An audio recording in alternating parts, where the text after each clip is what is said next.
Under Milk Wood by Dylan Thomas.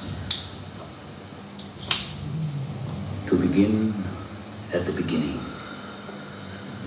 It is spring, moonless night in the small town, starless and Bible black, the cobble streets silent and the hunched quarters and rabbits wood limping invisible down to the slow black, crow black fishing boat bobbing seed, trotting silent with seaweed on its hooves, along the cockled cobbles, past curtained fern pot, text and trinket, harmonium, holy dresser, watercolours done by hand, china dog, and rosy tin tea caddy.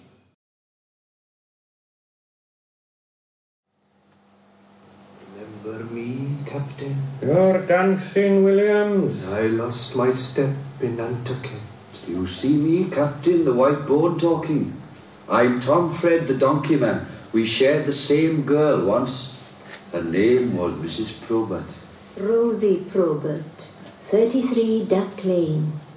Come on up, boys. I'm dead.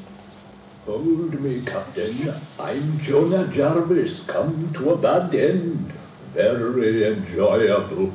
And who brings coconuts and shawls and parrots to my Gwen now? How's it about? Is there rum and lava bread? Bosoms and robins. Concertinas. Ebenezer's bell. Fighting and onions. And sparrows and daisies. Chittlers in a jam jar. Buttermilk and whippets. Rockabye baby. Washing on the line. And old girls in the snug. How's the tenors in Dowlife? Who milks the cows in my spring? When she smiles, is there dimples? What's the smell of parsley?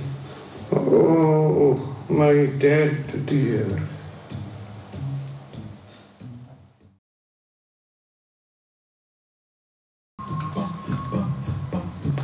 From where you are, you could hear in Cockle Row in the spring moonless night, Miss Price, dressmaker and sweet shopkeeper, dream of Her lover.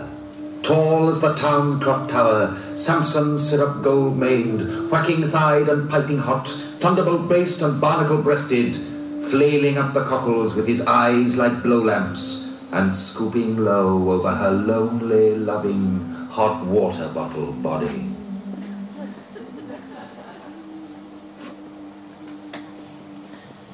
Evannoy Price. Mr. Margedra. I am a draper mad with love.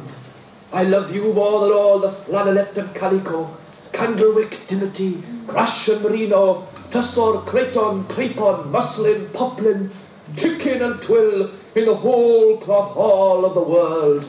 I snored your bottom drawer. Will you say? Yes, Mark.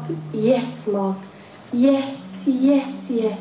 And all the bells of the tills of the town shall ring for our wedding.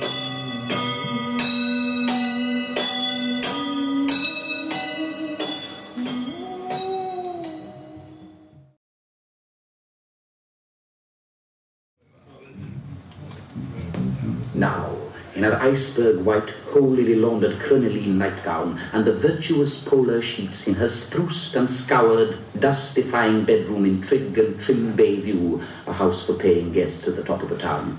Mrs. Ogmore Pritchard, widow twice of Mr. Ogmore Linoleum, retired, and Mr. Pritchard, failed bookmaker, who, maddened by bezooming, swabbing, and scrubbing, the voice of the vacuum cleaner and the fume of polish, ironically swallowed disinfectant, fidgets in her ring sleep, wakes in a dream, and nudges in the ribs.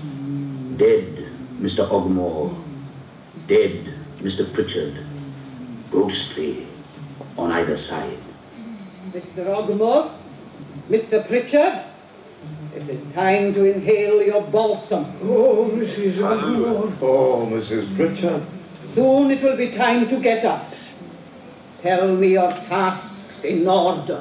I must put my pyjamas in the drawer marked pyjamas. I must take my cold bath, which is good for me. I must wear my flannel band to ward off sciatica. I must dress behind the curtain and put on my apron. I must blow my nose. In the garden, if you please. In a piece of tissue paper which I afterwards burn. I must take my salts, which are nature's friend. I must boil the drinking water because of germs. I must make my herb tea, which is free from tannin. And have a charcoal biscuit which is good for me. I may smoke one pipe of asthma mixture.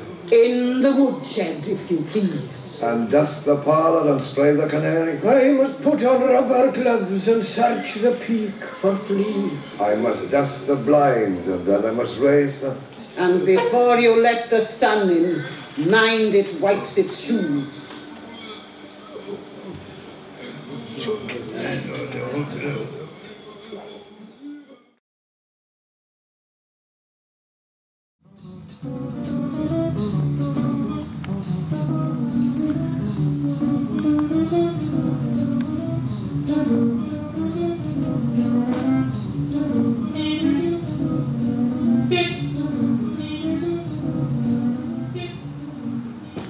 Time passes.